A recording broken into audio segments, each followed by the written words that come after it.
जब last year आप euphoria में इन्वेस्ट करने के लिए रेडी थे, so now this is the valuation कि जहां पे स्टॉक्स है या मार्केट से वो रीजनेबली वैल्यूड नजर आ रही कि बहुत ज्यादा ग्रोथ होगी, ऐसा होगा वैसा होगा, ऐसी बातें हुई एंड वो जो स्टोरीज है वो अच्छी तरीके से सेल हो गई और मार्केट ने उसे बाय कर लिया कि वेदर यूएस मार्केट्स और Indian markets.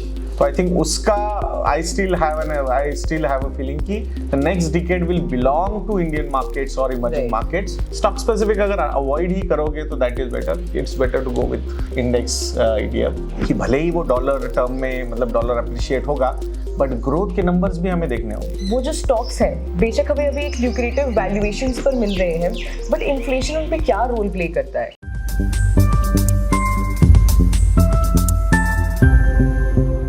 Hello everyone, welcome to Yadnya investment academy. आज का टॉपिक बहुत ही एक्साइटिंग है बिकॉज आप सबके दिमाग में ये बहुत चल रहा होगा कि यूएस मार्केट्स इतनी डाउन है, क्या हम यूएस स्टॉक्स में इन्वेस्ट कर दें, यूएस मार्केट्स में इन्वेस्ट कर दें। तो इस वीडियो में ये सारे ही आपके डाउट्स लिए जाएंगे and the best person who other than the best person Parimal sir can guide us. तो इसमें मैं उनसे क्वेश्चंस पूछूंगी कि यूएस मार्केट्स में इन्वेस्ट करना चाहिए या नहीं, स्टॉक्स में इन्वेस्ट करें या जो इंडिया में म्यूचुअल फंड्स रिलेटेड है यूएस मार्केट से रिलेटेड उनमें इन्वेस्ट करें, टैक्स इंप्लीकेशन क्या होगा, इन्फ्लेशन का क्या इंपैक्ट है, और भी इससे रिलेटेड क्वेश्चंस आपको इस वीडियो में देखने को मिलेंगे। तो इस वीडियो के एंड तक जरूर बने रहे। तो चलिए शुरू करते हैं। So sir, my first question is that हम सबको पता है that US markets are actually bleeding red and हम हमेशा बोलते हैं, आप जनरली हमेशा बोलते हैं that red is the that is the opportunity colour. तो नाउ दैट यूएस मार्केट्स इतनी ज्यादा है, मार्केट कोई भी हो, हम जनरली बोलते हैं जब इतना ज्यादा डिप आता है that is the good time, the perfect time to buy the stocks. तो हमें ऐसा नहीं, मतलब मुझे ऐसा लगता है, बहुत सारे इन्वेस्टर्स को भी ऐसा लगता होगा कि क्या हमें यूएस मार्केट्स में इन्वेस्ट नहीं करना चाहिए कि वो इतना गिर चुकी है और पोटेंशियल अच्छा है। Right. See I think last year specifically exactly एक साल या फिर सवा साल पहले की अगर हम बात करते हैं तो वहाँ पे जो क्रेजीनेस सब में आया था, नास्डैक में आया था, डाउ जोन्स में आया था, S&P 500 में आया था, जो indices are down between 8% to 33% तक। ये इंडाइसेस अलग अलग डाउन है, obviously Nasdaq is down by almost 33%। तो मेरा आंसर उन लोगों के लिए है कि लास्ट ईयर जो बहुत ज़्यादा यूफोरिक थे इस सिचुएशन के लिए कि यूएस में इन्वेस्ट करना चाहिए, यूएस मार्केट्स में इन्वेस्ट करना चाहिए, फैंग स्टॉक्स में इन्वेस्टमेंट्स करनी चाहिए, तो मुझे ऐसा लगता है कि जब लास्ट ईयर आप यूफोरिया में इन्वेस्ट करने के लिए रेडी थे, so now this is the valuation कि जहां पे जो स्टॉक्स है या मार्केट से वो रीजनेबली वैल्यूड नजर आ रहे दो। बट ये आंसर किसके लिए है? ये आंसर उनके लिए है कि जिनको पहले बहुत क्रेजी थे वो इन्वेस्ट करने के लिए, बट नाउ मार्केट्स गिरने के बाद they are worried about that because too many influencers वगैरह की अगर हम बात करते हैं तो ये अकाउंट ओपन कर लो, इसके साथ ये स्टॉक फ्री मिल जाएगा, ऐसा मिल जाएगा, वैसा मिल जाएगा। एक बार आपने अकाउंट ओपन कर लिया and then people started investing and after that we have seen the worst phase of Nasdaq specifically, क्योंकि वही एक वो इंडेक्स है वो बहुत ज्यादा पॉपुलर है। Exactly. एक उसके बाद S&P 500 का भी एक NFO वगैरह आया था फंड के तौर पे और उसमें लोगों ने कुछ लोगों ने इन्वेस्टमेंट किया था, बट सबसे ज्यादा अगर पॉपुलैरिटी हम देखते हैं तो नास्डैक की है। सारे AMCs ने ऑलमोस्ट नास्डैक के ETFs या फंड्स लॉन्च कर दिए थे। सो अब करना चाहिए क्या? अगर तब कर रहे थे आप, तो फिर उसके हिसाब से आप बात करोगे तो डेफिनेटली फिर the valuations are looking much better compare to the last one year. I understand कि इसमें बहुत सारे नई चीजें डेवलप हुई है रिगार्डिंग मेटा की, यानी फेसबुक की अगर हम बात करते हैं, नेटफ्लिक्स की अगर हम बात करते हैं, अमेजॉन की अगर हम बात करते हैं, तो वहाँ करेक्शंस थोड़े से ज्यादा हुआ है। मतलब लास्ट 3 साल में इन तीनों स्टॉक्स में निगेटिविटी है, मतलब लास्ट 3 साल के भी मैं अगर एब्सोल्यूट रिटर्न्स देखता हूँ तो निगेटिविटी है। So it means too much of discounting वहां पे हो गई थी कि बहुत ज्यादा ग्रोथ होगी, ऐसा होगा वैसा होगा, ऐसी बातें हुई एंड वो जो स्टोरीज है वो अच्छी तरीके से सेल हो गई और मार्केट ने उसे बाय कर लिया। Correct. तो अब अगर आप बात करोगे तो now you will have to be selective अगर आप स्टॉक स्पेसिफिक जा रहे हो। बट अगर आप इंडेक्स स्पेसिफिक जा रहे थे लास्ट ईयर, तो उसके कंपैरिजन में things are looking much better. But अगर आप फाइनली पूछोगे कि वेदर यूएस मार्केट्स और इंडियन मार्केट्स, तो आई थिंक उसका I still have a feeling कि the next decade will belong to Indian markets और emerging markets compared to the other global world developed markets. So for all those investors who want to invest in US markets, ideally better क्या है, stocks में invest करना या फिर India में जो ऐसे नास्डैक के ETFs हैं Right. मतलब म्यूचुअल फंड्स के थ्रू उनमें इन्वेस्ट करना सो दैट आप इंडियन मार्केट्स में भी रहे, Right. या फिर डायरेक्टली उनके स्टॉक्स में ही इन्वेस्ट करना? See, I think retail investor के point of view से I always feel it's better to go with funds or ETFs. अगर आप foreign markets की बात कर रहे हो, specifically यहाँ पे जो सबसे ज़्यादा craziness था वो Nasdaq के लिए ही था. Correct. Nasdaq, I understand the risk associated with Nasdaq compared to S&P 500 is on a higher side. So, but लोगों को वही तो था ना कि मतलब there are truly MNC companies available. मतलब आप अगर एप्पल की बात करो तो it's not only US related company. अगर आप अमेजोन की बात करो it's not only US related global companies है. नेटफ्लिक्स की बात करो, गूगल की बात करो, मतलब हर जगह पे ऐसा नहीं होगा दिन में कम से कम गूगल का कोई ना कोई प्रोडक्ट हम कम से कम 25 से 30 बार यूज करते हो. So that's the thing.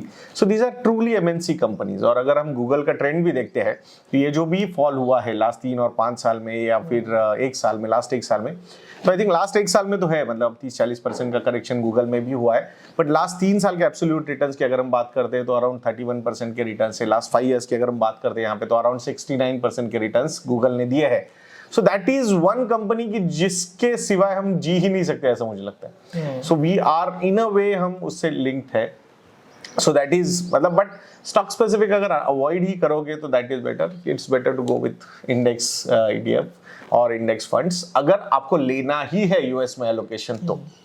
Sir इससे रिलेटेड जैसे भी आपने नंबर्स बताए, ऑफ कोर्स फैंग स्टॉक से, for all those who do not know, FANG से हमारा मतलब है Facebook, Amazon, Apple, Netflix and Google. तो एक तो होता है हमारे पास फैंग स्टॉक्स जहाँ पे हम जैसे हम ग्लोबली कहते हैं कि ब्लू चिप कंपनीज एक तरीके से, एंड एक होती है हम ऐसी मार्केट में ट्राई एंड आइडेंटिफाई करते हैं अंडरवैल्यूड स्टॉक्स, क्योंकि ऑफ कोर्स उनका ग्रोथ पोटेंशियल भी ज्यादा होता है. In spite of the fact कि हमें पता है कि ये कितना नीचे गिरे हैं या कितना इन्होंने 5 इयर्स या 3 इयर्स में परफॉर्म किया, फैंग स्टॉक्स बेटर है या undervalued stocks better? If at all stocks में ही जाना है तो फैंग में भी मतलब there will be some things कि जहां पे चैलेंजेस आए, नेटफ्लिक्स वगैरह मॉडल्स को थोड़े से चैलेंजेस आए हैं, या फिर मेटा मतलब फेसबुक को भी चैलेंज आया है, मतलब जो उन्होंने बड़ी इन्वेस्टमेंट की but it is not working out really well. I am not suggesting नहीं वो कभी सक्सेसफुल नहीं हो सकते, बट स्टिल थोड़ा सा वो नॉलेज जो है, वो एनालिसिस जो है वो ज्यादा होना चाहिए तो ही आप ये कर सकते हो. अपार्ट फ्रॉम फैंग तो मुझे ऐसा लगता है sitting in India watching our video, अगर आप हमारा वीडियो देख रहे हो मतलब बाहर के मार्केट के, तो फिर तो मुझे लग रहा है कि no it is not a right thing कि आप बाहर जाके स्टॉक्स ढूंढो.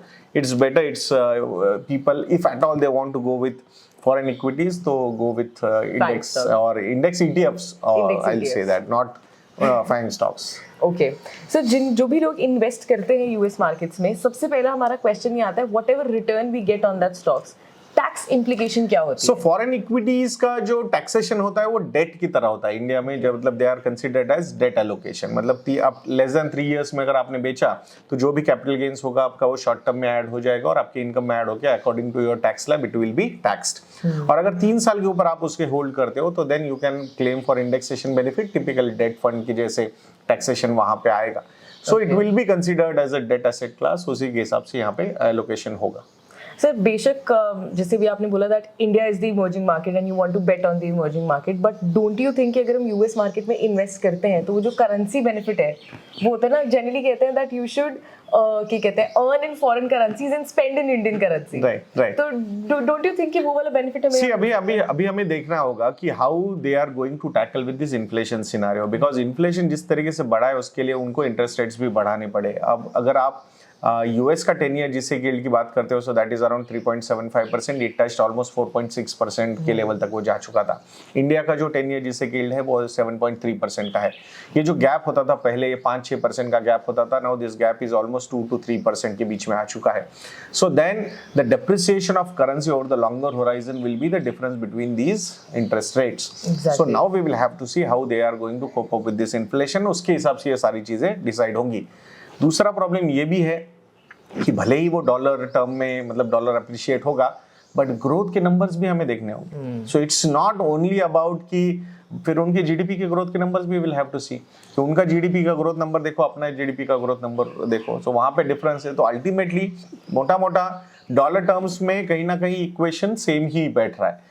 बट यहाँ से because of our domestic consumption, because of our macro economic situation, I think Indian markets और Indian economy will perform much better compare to the developed world, western world, जिसमें Europe भी आता है, UK भी आता है और यूएस भी आता है. ये सारे फैक्टर्स अब कैसे प्ले आउट होते हैं how they are going to tackle with the inflation, ये सारी चीजें ध्यान से देखनी होगी, and how this interest rate scenario plays out. और ये जो रेसेशन और ग्लोबल स्लोडाउन की बातें हो रही है, तो ये यूरोप में तो कंफर्म हो चुका है कि रेसेशन आएगा। यूएस का हमें देखना है कि whether it will be a recession और 1 or 2 quarters recession and then slow down. So वो सारे फैक्टर्स जब अनफोल्ड होंगे तो और ज्यादा क्लैरिटी हमें यहाँ पे आएगी। But so that's why I am saying कि इस लॉट में Indian economy, Indian equity is looking much better compare to the other part of the world. So you mean to say that India का जो growth projection है वो इतना अच्छा है दैट आपको बाहर के अदर बेनिफिट्स देखने की जरूरत ही नहीं सो है। ऑटोमेटिकली मतलब वो नलिफाई हो जाएगा वो चीजें, and that's why. And if you look at the performances dollar terms में अगर हम देखेंगे तो US markets have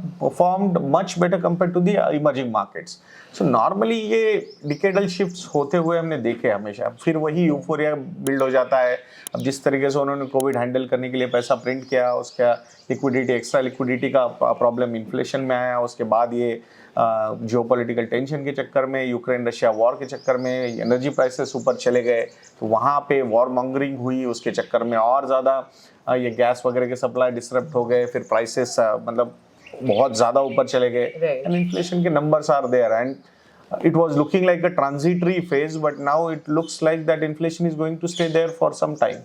So it is going to be very difficult for them to tackle these things. So my question was actually, last question was regarding inflation only, because I was wondering that जो भी investor ये सोचता है कि मुझे इस economy में invest करना है, तो जब हमें पता है कि यूएस में इन्फ्लेशन बहुत ज़्यादा है, तो वो जो स्टॉक्स हैं बेशक हमें अभी एक ल्यूक्रेटिव वैल्यूएशंस पर मिल रहे हैं, बट इन्फ्लेशन उन पे क्या रोल प्ले करता है, so that it helps to make a better decision कि इन्वेस्ट करें या ना करें। सी जहाँ पे कंज्यूमर प्रोडक्ट्स है, जहाँ पे मतलब डिस्क्रिशनरी और नॉन डिस्क्रिशनरी का एंगल है कि जहाँ हम नॉन डिस्क्रिशनरी साइड है कि you don't have any discretion, you will have to spend, so वो उन कंपनीज में प्रॉब्लम नहीं है। सो अब जैसे गूगल जैसी कंपनीज, तो most of the time they will be less affected by that.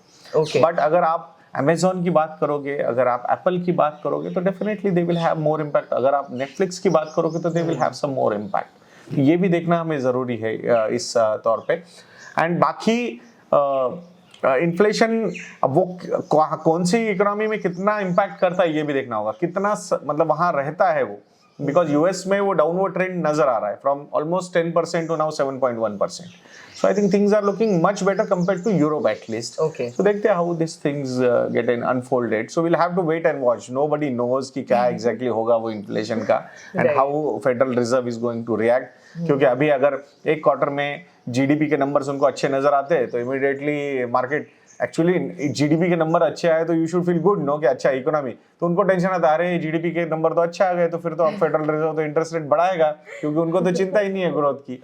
सो ये दो धारी तलवार है ये जो न्यूज आती है, and that's why in the short duration markets will always be driven by the news and उसका analysis, but over the longer horizon it will be completely dependent on the earnings growth which will depend on the GDP growth. So मतलब sir, in summary we can say that yes, US markets are at lucrative valuations. Lucrative, I'll not say. Compared to last year, they are better placed. But I'll never say that lucrative, because still the price to earnings ratios are crazy compared to their growth numbers. So we can say that जिस किसी को भी US stocks में invest करना है, they need to weigh a lot of things, because unless like Indian emerging markets, वहाँ पे वो advantages नहीं है जो यहाँ पर है। Right. तो अगर आपको सिर्फ FANG stocks को अपने portfolio में डालना है, so it's like some people want to have 10%, 15%, 20% allocation to US. So उस एंगल में आपने डिसाइड ही किया था, और अगर आपको अभी लग रहा है यार लास्ट ईयर तो लिया था बट अभी हिम्मत नहीं हो रही है, तो मुझे ऐसा लगता है लास्ट ईयर हिम्मत नहीं होनी चाहिए थी, अभी हिम्मत होनी चाहिए, तो वो एग्जैक्टली ऑपोजिट होगा अभी,